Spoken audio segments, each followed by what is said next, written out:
আসসালামু আলাইকুম প্রিয় খামারি ভাই এবং বোনেরা, কেমন আছেন? আশা করি সবাই ভালো আছেন।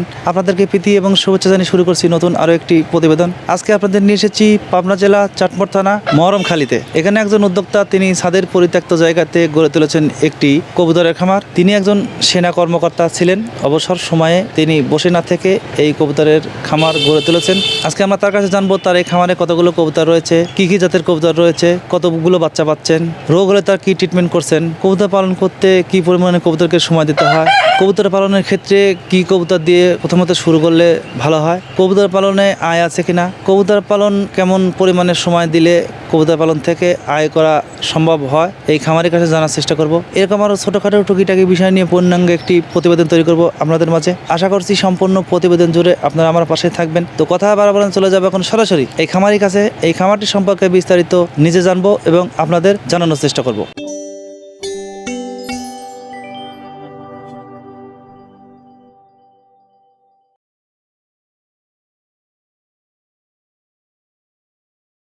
আসসালামু আলাইকুম। ওয়ালাইকুম আসসালাম। কেমন আছেন? আলহামদুলিল্লাহ ভালো আছি। আপনি ভালো আছেন? আল্লাহর রহমতে ভালো আছি। আচ্ছা, প্রথমে জানতে চাচ্ছি আপনার নামটা। আমার নাম মোহাম্মদ মাসুদ রানা। আচ্ছা, আপনি পেশাতে এই যে কবুতর পালন করছেন, আমরা দেখছি যে আপনার ছাদের উপরে আপনি একটি কবুতরের খামার গড়ে তুলেছেন। এটা ছাড়া বর্তমানে অন্য পেশার সাথে জড়িত কিনা? আমি দীর্ঘ 26 বছর বাংলাদেশ সেনাবাহিনীতে চাকরি করে বর্তমানে রিটায়ার্ড আসছি, বর্তমানে অবসরে আছি। আসার পরে আমি ছাদের উপরে আমি কিছু কবুতর এবং কিছু লেয়ার মুরগি চালু করছি। আমি বর্তমানে স্মার্ট কৃষির উপরে কাজ করতেছি। এই যে কবুতরের খামারের সামনে আমরা দাঁড়িয়ে আছি, বর্তমানে এখানে কতগুলো কবুতর রয়েছে? বর্তমানে আমার 100-র উপরে কবুতর আছে। 100-র উপরে? 100-র উপরে। আচ্ছা, এর মধ্যে কি কি জাতের রয়েছে? এর মধ্যে বিশেষ করে আছে বিভিন্ন জাতের, দেশি বিদেশি মিলে সব জাতেরই আছে কবুতর। আচ্ছা, আমরা দেখছি আপনি কবুতরগুলো ছেড়ে দিয়ে পালন করছেন। এটা কি প্রথম থেকে এরকমই ছিল? হ্যাঁ, কবুতর উন্মুক্ত, এটা ছেড়ে দেওয়া থাকে সবসময়ই। খাবার হিসেবে তাহলে কবুতরকে আপনি কি কি দিচ্ছেন? খাবার হিসেবে বর্তমানে ফিড ব্যবহার করতেছি। ফিড, শুধু ফিড? শুধু ফিড, অন্য কিছু না। আচ্ছা, ফিড খাওয়ালে কোনো ধরনের সমস্যা হয় কিনা? না, বর্তমানে কোনো সমস্যা হয় না। এই শীতের মৌসুমে আল্লাহর রহমতে কবুতরটা ভালো ছিল, কোনো রোগ বালা মুসিবত নেই। আচ্ছা, আপনার শুরুর গল্পটা আমরা জানতে চাইবো। আপনি কতদিন আগে কবুতর পালন শুরু করলেন এবং কি কবুতর দিয়ে শুরু করলেন? কবুতর আমার আগে ছিল বিদেশি কবুতর ছিল। সেই কবুতর আমি ছাদে পরিচালনা করার পরে দেখলাম যে বিদেশি কবুতর দিয়ে আমার কোনো লাভজনক আসতেছে না। পরে বিদেশি কবুতর ছেড়ে দিয়ে বাধ্য হয়ে দেশি কবুতর চালু করলাম। তারপর থেকে চলছে? তারপর থেকে অর্ধপদে আজ 3 বছর যাবৎ আমি দেশি কবুতর পরিচালনা করতেছি। বাংলাদেশ সেনাবাহিনীতে চাকরি করছি 26 বছর, সার্জেন্ট র্যাঙ্কে পেনশন আসছি। এখন বর্তমানে এইগুলো পেশার উপরে জড়িত আছি। মানে অবসর নিয়ে বসে না থেকে আপনি এসব কাজের সাথে জড়িত আছেন? হ্যাঁ, অবসর নিয়ে বসে না থেকে আমি আমার নিয়ম অনুযায়ী কাজ পরিচালনা করছি। আচ্ছা, কবুতর পালন করতে গেলে কবুতরের দেখাশোনার ব্যাপারটা আছে, খাবার দাওয়ার ব্যাপার আছে, সব কিছু মিলিয়ে আপনি কবুতর পালনটা কেমন মনে করছেন? কবুতর পালন করা লাভজনক মনে করি। কবুতরের কোনো নাই, পার্শ্ব প্রতিক্রিয়া নেই। দেখা যাচ্ছে যে 2 বেলা খাবার দিলেই এনাফ, আর কিছু লাগে না। আর যদি একটা ভালো যদি শেড থাকে, কবুতর যাতে থাকে এবং কবুতর ট্রিটমেন্ট পরিচালনা করতে বেশি একটা খরচ লাগে না। আচ্ছা, বর্তমানে আপনার যে পরিস্থিতিতে খামার রয়েছে, এটা কি আপনি মনে করছেন যে আপনার খাবার কম লাগছে? হ্যাঁ, আমি মনে করছি খাবার কম লাগছে, কারণ কবুতর তো যেভাবে খাদ্য দেওয়ার কথা ওইভাবে খাদ্য না দিয়ে যদি কমও হয়, কবুতর কোথাও যায় না, ছাদের উপরে থাকে। এখান থেকে মোটামুটি ভালো আমি একটা প্রফিট পাচ্ছি বর্তমানে। আচ্ছা, তাহলে আপনি বর্তমানে যে আপনার খামারটা রয়েছে, 100-র অধিক কবুতর রয়েছে, এ থেকে প্রতি মাসে কেমন বাচ্চা পাচ্ছেন? এ থেকে প্রতি মাসে আমি গড় হিসাব করে দেখছি 20 জোড়া 22 জোড়া কবুতর বিক্রি করতে পারি প্রতি মাসে। আচ্ছা, তাহলে আপনি বাচ্চা পাচ্ছেন 20 জোড়া? জি, বাচ্চা আমি 15 থেকে 20 জোড়া পোতায় সেল দিতে পারতেছি। আচ্ছা, এই যে বললেন যে 20 থেকে 22 জোড়া কি 25 জোড়া হতে পারে, এটা কি কম বেশ হয়? হ্যাঁ, একটু কম বেশ হয়। অনেক সময় তারতম্য, অনেক সময় ওই ডিম দেখা যাচ্ছে নষ্ট হয়ে যায়। যদি ভালো পুষ্টিকর খাবার দেওয়া যায়, ফিডের সাথে যদি গম এবং ধান ব্যবহার করা হয়, তাহলে মোটামুটি আরও বেশি বাচ্চা দেয়। আচ্ছা, বর্তমানে আপনি খাওয়াচ্ছেন ফিড, এছাড়া কি গম ধান এগুলো খাওয়ান? বর্তমানে আমি ফিডই ব্যবহার করতেছি। আমি গম এবং ধান এটা আমি ব্যবহার করতেছি না। এছাড়া আমি মাঝে মাঝে উপজেলা পশু হাসপাতাল থেকে এদের ব্যাপারে কথা বলে ওষুধ নিয়ে এসে এদের খাওয়াই। এতে রোগ বলা মুসিবত থাকে না। আচ্ছা, আমরা জানতে চাচ্ছি যে আপনার যে দুটো খোপ রয়েছে, এই দুইটার খোপের ভিতরে ছোট ছোট যে ঘরগুলো রয়েছে, এগুলো কতগুলো রয়েছে এবং দুইটা মিলিয়ে কতগুলো রয়েছে? কবুতর আমার বাম সাইডে যে একটা শেড দেখছেন এটা 50 খোপের বেশি হবে, আর ডান সাইডে যেটা দেখছেন এটা মোটামুটি 80 খোপের উপরে হবে। 50 আর 80, জি 130 130, কবুতর রয়েছে 100+। 100+। এই যে বাম সাইডে যেটা দেখছি আমরা, এটা তৈরি করতে কেমন টাকা খরচ হয়েছে? বাম সাইডে যেটা আছে এটা কবুতরের শেড তৈরি করতে আমার মোটামুটি 10 থেকে 12,000 টাকা খরচ হয়েছে। এই 50 কপের 50 খোপের সব কিছু মিলে। এটা কি খুবই মজবুত ছিল? খুবই মজবুত, মানে উপরের যে চালা দেওয়া হয়েছে এই চালায় কোনো ঘুণ জং কোনো কিছু ধরবে না, কারণ এটা হচ্ছে মোটামুটি ভালো ঠান্ডা, মানে গরমের সময় ঠান্ডা থাকে। আর ডান সাইডেরটা কেমন খরচ হয়েছে? ডান সাইডটা মোটামুটি তাও এটা 5 থেকে 6,000 টাকা খরচ হয়েছে। এটা 5 থেকে 6,000। জি। আচ্ছা, এইসব টাইপের খোপ যদি কেউ তৈরি করতে চায়, এরা কি বাজার থেকে কিনবে নাকি নিজেরাই তৈরি করবে? নিজেরা তৈরি করতে গেলে সবচেয়ে ভালো হয়, এই জন্য কারণ নিজেরা তৈরি করতে হার্ডি হয়, শক্ত হয়, মজবুত হয়। আর বাজার থেকে কিনতে গেলে তো যে কোনো কাঠ ব্যবহার দিয়ে, যে কোনো কাঠ দিয়ে তারা তৈরি করে, যে কাঠে 2 দিন পরে ঘুণ লেগে যায়, নষ্ট হয়ে যায়। এই জন্য দেখে শুনে তৈরি করাটাই ভালো। হ্যাঁ, দেখে শুনে নিজেই মেহগুনি কাঠ দিয়ে যদি তৈরি করে তাহলে অনেক দিন চলে যেতে পারবে।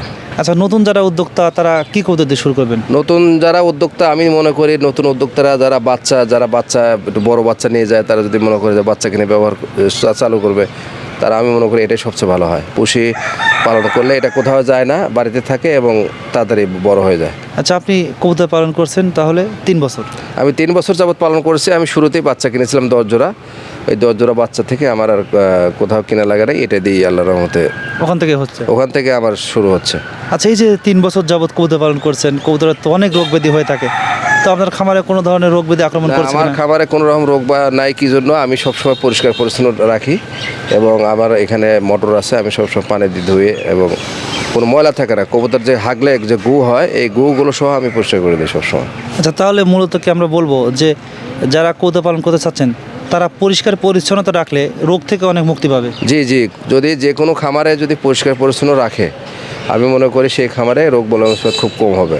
রোগ বংশপাত হবে তা না, হালকা। শীতের মৌসুমে আমার একটা কবুতর মারা গেছে শুধু, পরবর্তীতে আমি ট্রিটমেন্ট চালু করছি, আর কোনো ধরনের কবুতর মারাও যায় নাই এবং কবুতর এখনও সবল আছে।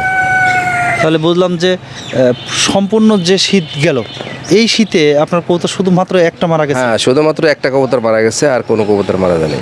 এটা কি আপনার পরিষ্কার পরিচ্ছন্নতা রেখেছেন এর জন্য? জি, এটা পরিষ্কার পরিচ্ছন্নতা এবং যে পানি দেওয়া হয় ও পানির খাবারের পাত্রগুলো পরিষ্কার রাখা হয় যাতে কবুতরে গো না পড়ে, এবং অন্য ওষুধ মেডিসিন আমি ব্যবহার করি। আচ্ছা, ছাদে কবুতর পালন করতে গেলে কাকের আক্রমণ, বেজির আক্রমণ, বিভিন্ন প্রাণীর আক্রমণ হয়, এই ধরনের কোনো সমস্যা? আমি অন্য জায়গায় দেখেছি যে যারা ছাদের নিচে যারা কবুতর পালন করে তাদের গাড়া নিয়ে যায়, অন্য কিছু নিয়ে যায়, কিন্তু ছাদের উপরে আমি পালতেছি অর্ধবধি, আজ পর্যন্ত আমার কোনো গাড়াও ওঠে নাই, বেজিও ওঠে নাই, আবার কাক এগুলো কোনো কিছু আসে নাই। আচ্ছা, আপনার কবুতর আমরা দেখছি যে গাছেও রয়েছে, এই গাছে কি ওরা গাছেই সব সারাদিন থাকছে না, নাকি? এরা সারাদিন খাদ্য খাওয়ার পরে এরা গাছে যায়, গাছে গিয়ে এরা যায় বিশ্রাম নেয়। বিশ্রাম নেওয়ার পরে আবার যখন বিকেলে খাবার দেয়, এরা খেয়ে সন্ধ্যার আগে নিজে নিজে ঘরে উঠে যায়। কোনো সমস্যা হয় না? না, কোনো সমস্যা হয় না। অনেকেই বলে যে ভাই মাঠে গিয়ে বিষ খেয়ে মারা যায়। না, আমার কবুতর মাঠে যায় না, আজ পর্যন্ত মাঠে যায় নাই।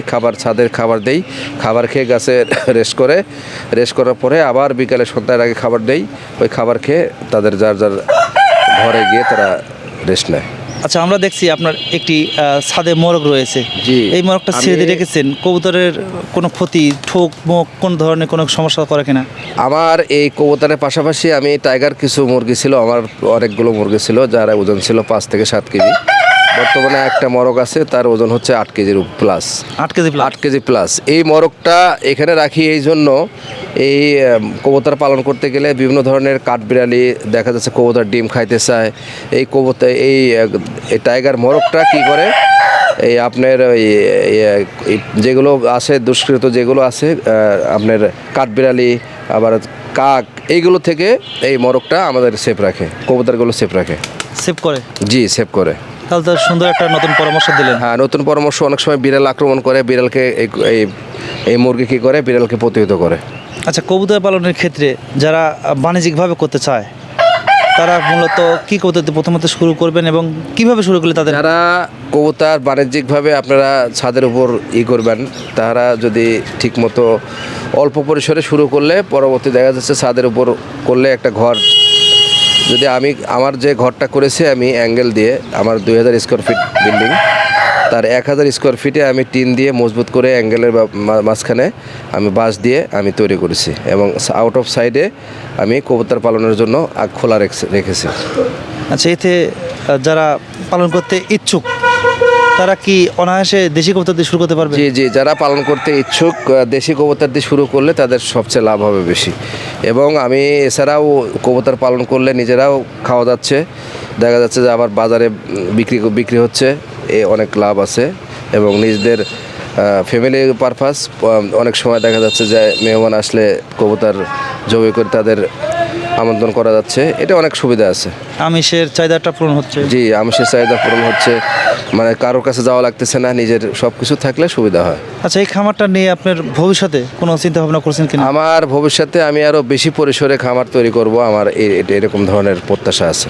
আচ্ছা, কবুতর পালন করতে কবুতরের পিছনে সারা দিনে এই যে খাবার দিচ্ছেন, দেখাশোনা করছেন, কেমন সময় দিতে হয়, কি পরিমাণ? কবুতর পালন করতে গেলে সকালে একবার খাবার দিয়ে চলে যাই, আবার বিকেলবেলা দুপুরে একটু খাদ্য না দিলেও চলে, বিকেলবেলা খাদ্য দিলে মোটামুটি তাদের পানি টানি থাকে, এর মধ্যে চলে যায়, বেশি সময় লাগে না।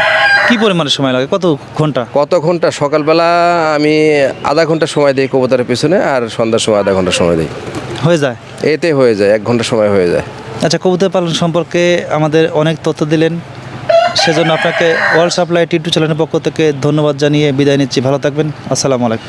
আপনাকেও ধন্যবাদ আমাকে সময় দেওয়ার জন্য, প্লাস আমার এখানে ভিডিও করার জন্য আপনাকে অসংখ্য ধন্যবাদ।